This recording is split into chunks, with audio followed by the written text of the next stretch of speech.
Désormais l'objet de toutes les extravagances. Voici le Grand Canyon de Chine. Pour en prendre la mesure, cette passerelle perchée à 1700 mètres d'altitude. Pour y arriver, il faut d'abord grimper. Ça devient plus léger maintenant. Une fois éteint, ça revient à la normale. Les visiteurs du canyon d'Enshe peuvent s'équiper de jambes robotisées pour mieux endurer le dénivelé. Elles peuvent aider à se déplacer, comme un vélo à assistance électrique.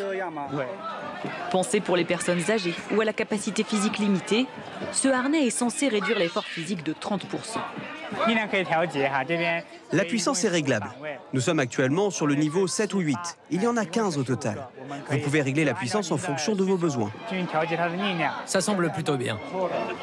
Même s'il est en pleine forme, que donc se laisse tenter? Un peu moins de 15 € pour une demi-journée d'assistance à la marche. Contrairement à de nombreux sites touristiques artificiels, ceux-ci sont de véritables œuvres de la nature. C'est d'une beauté particulière, je trouve cela tout simplement parfait. Au fil des plus de 8000 marches du site, certains optent pour les méthodes plus anciennes pour atteindre les sites spectaculaires. Comme ce pic étroit, à l'équilibre précaire. Le bâton dansant semble tenir debout par magie.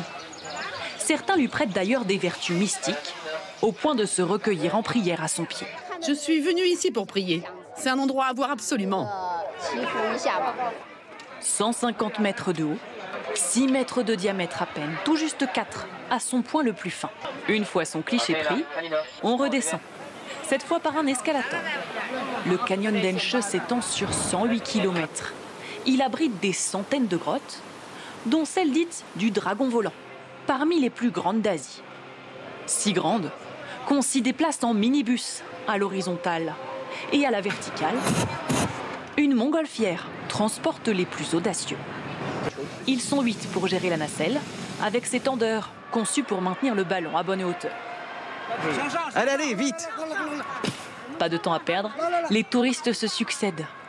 Quelques minutes de vol, un peu plus de 16 € par personne.